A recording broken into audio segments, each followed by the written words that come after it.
I'm Julie. I'm Rebecca. And we are currently at the Folger Shakespeare Library in Washington, D.C. And we are here on William Shakespeare's 400th birthday.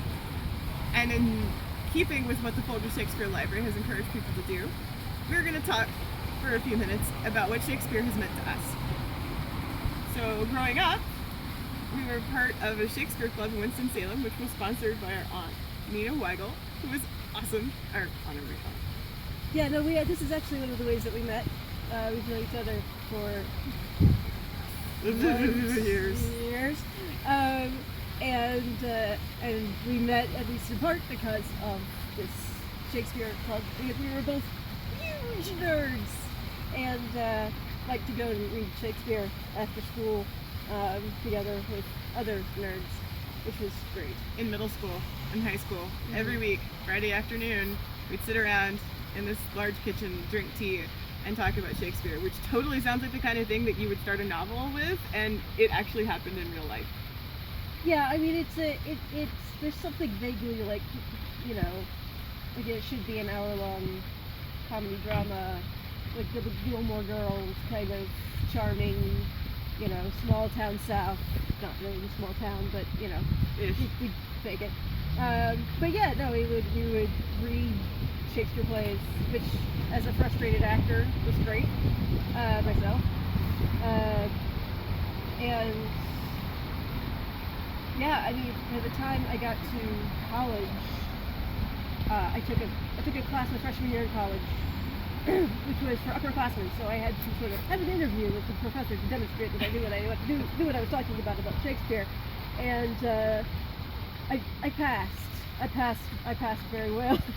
Actually, we took our senior year in high school. We went to a high school that was attached to a college, and we took a Shakespeare class for fun at the college when we were in high school, and I believe we had the highest grades in the class. We did. Which was a good, yeah, it was a good class. I thought it was good. It was fine. Yeah. And we both majored in English in college because we continued to be that kind of geek.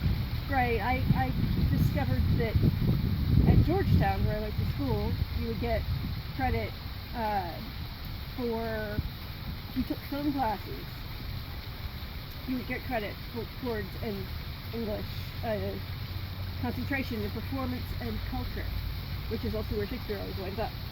So, lots of Shakespeare, lots of film. It worked out well for me. So what was the first Shakespeare play that you read? Oh God! First Shakespeare play I ever read was in 5th grade, and it was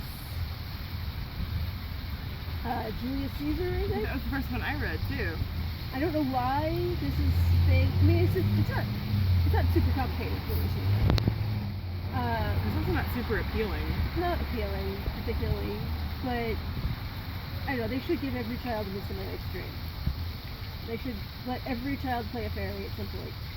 That was my 7th grade class. There was an abridged version of Midsummer Night's Dream that we had a production of, and I remember I had read the actual play and I was kind of unmoved. I feel like the first Shakespeare play I really read, like, sat down with and, like, actually, like, was, like, engaged with, as opposed to Julius Caesar, which I think I read in an evening on my bed, not really knowing what the fuck I was doing. Right. And I think the real first play I read was Romeo and Juliet, and I was a little confused, but I was kind of like, I mean, I can sort of see where there's something going on here, but I don't think I really fell in love with Shakespeare, like, his work, as opposed to what this thing was that we had a club going on for, until Kenneth Branagh's movie Of Much Ado About Nothing came out. And I think I read the play first and was already, like, in love with the play, and then I saw the movie, and I was completely just overwhelmed by how awesome it is, and I believe it still is my favorite movie. I think I've seen it more than 30 times, partly because I've taught it several times, so I ended up showing it in classes. But I just love Much Ado About Nothing so much. What's your favorite play? My favorite is Harry V, actually, because I am a hopeless sentimentalist. And man, you don't get much more sentimental than Crispin. It's just like, and also because the Captain Llewellyn always makes me cry. Oh. I love Henry V as well. That's my favorite history. Kenneth Branagh, he picked good plays. He did, for at least for a while. I mean, he picked good ones throughout. He just He lost his way, poor man. Well, he lost Emma Thompson, and then No. I think that was the real problem. Yeah. But I actually used to have a tattoo from Much Ado About Nothing on me, and I still miss it. I had, but then there was a star dance, and under that was I born tattooed on me, which I guess I would have to put therefore as my favorite Shakespeare quote.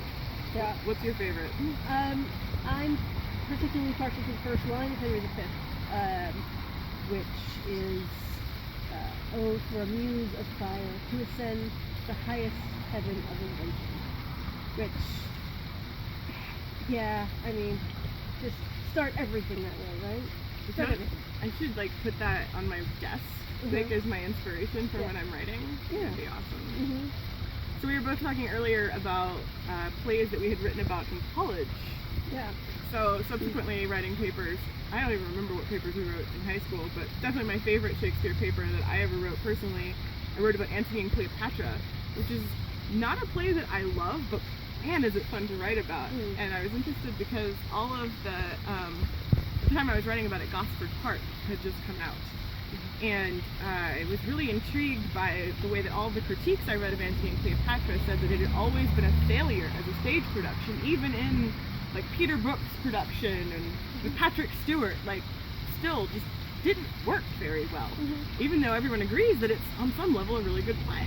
And so what I argued was that the problem with the staging was they tried to make the main characters Antony and Cleopatra, and in fact they should be telling it like from the servant's point of view, like as constantly like sort of eyeing into this world of Antony and Cleopatra.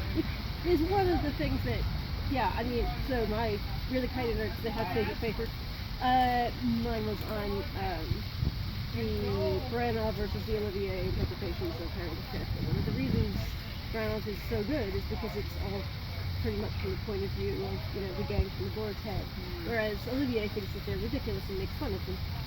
But Olivier was a very, very posh man. I wrote this paper also when I was living in Scotland, which may have influenced my, I don't know, my preference for the working man's version of Shakespeare.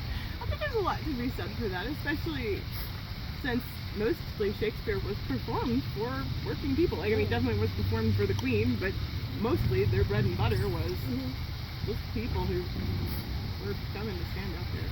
Yeah. I guess also Shakespeare had a huge impact on me via Shakespeare in Love, which is one of my absolute favorite movies of all time.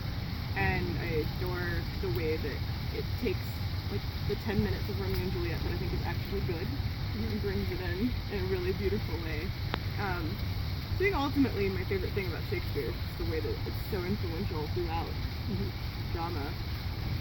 Yeah, I think I don't know if I really loved Shakespeare until I had a chance to perform it, actually. And I was going to the Shrew in high school, which was weird.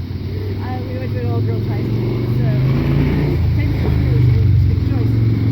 Also, you were playing a drunk in an era where you'd never drunk before. Yeah, I was playing a disgusting drunk. It was pretty good.